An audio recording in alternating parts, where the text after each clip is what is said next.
कपिल राज मरकाम जी राम बंजर टोला के रहने वाले।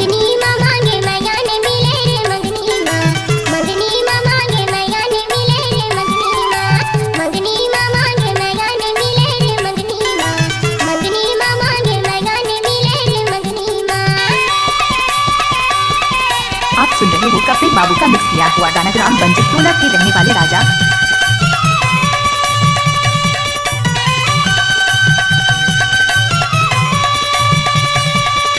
धमाका तो होना ही था कपिल राज मरकाम का ग्राम बंजर टोला वाले भैया का।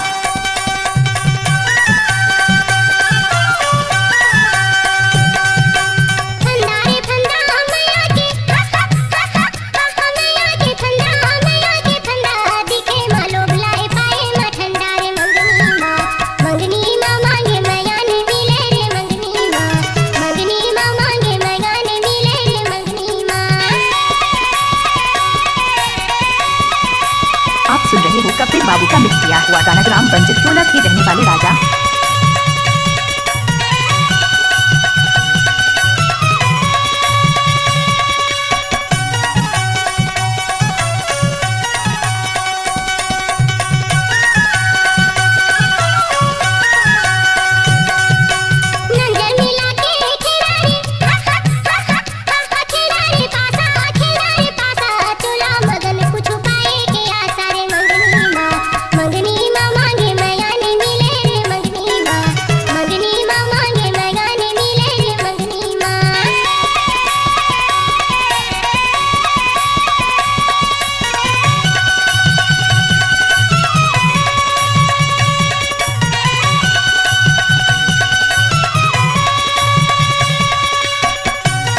कपिल राज मरकाम का तो स्पीड में गाना बनाने का शौक है।